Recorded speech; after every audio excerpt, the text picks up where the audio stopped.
Fatimah Abdullah. Hai, nama aku Nurmalidah Putri. Dan saya Albinus Anwarjudan. Dan saya juga Yosua Andre Singalai. Aku Rizka Setiawati. Hai, aku Fania Dianzara Araminta. Halo, aku Putri Aprilia.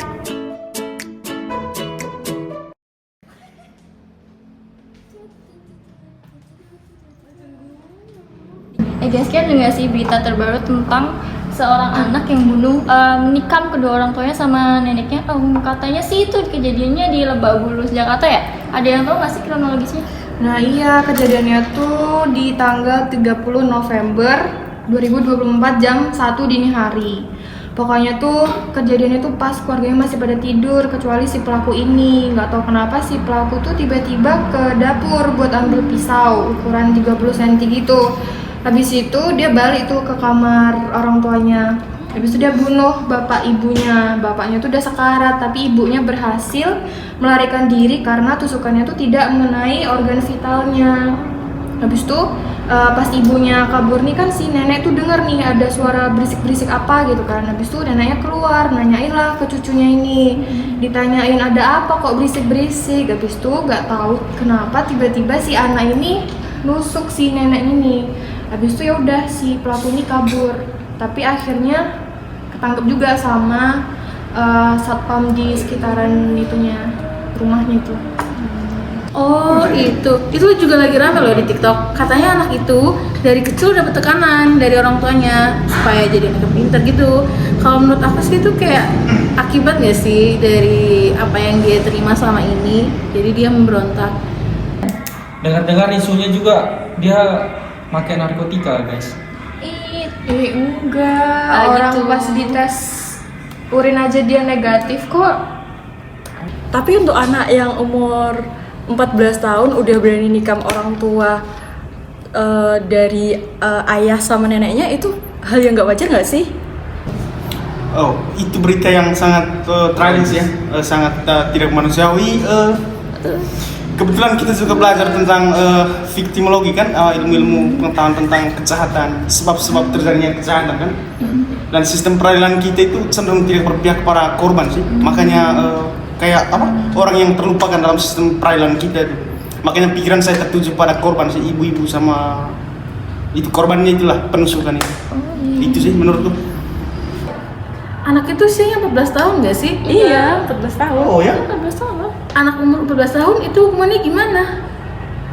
Kalau menurut Undang-Undang Nomor 11 Tahun 2012 tentang Sistem Peradilan Pidana Anak, Pasal 1 Ayat 1 itu disebutkan bahwa anak adalah mereka yang usianya 12 sampai 18 tahun. Nah, si pelaku ini kan usianya masih 14 tahun. Jadi dia masih termasuk dalam kategori anak kan. Jadi dia harus mendapatkan perlindungan hukum. Nah, selain itu di pasal 4 Undang-Undang SPPA menekankan bahwa pentingnya perlindungan terhadap anak yang berhadapan dengan hukum.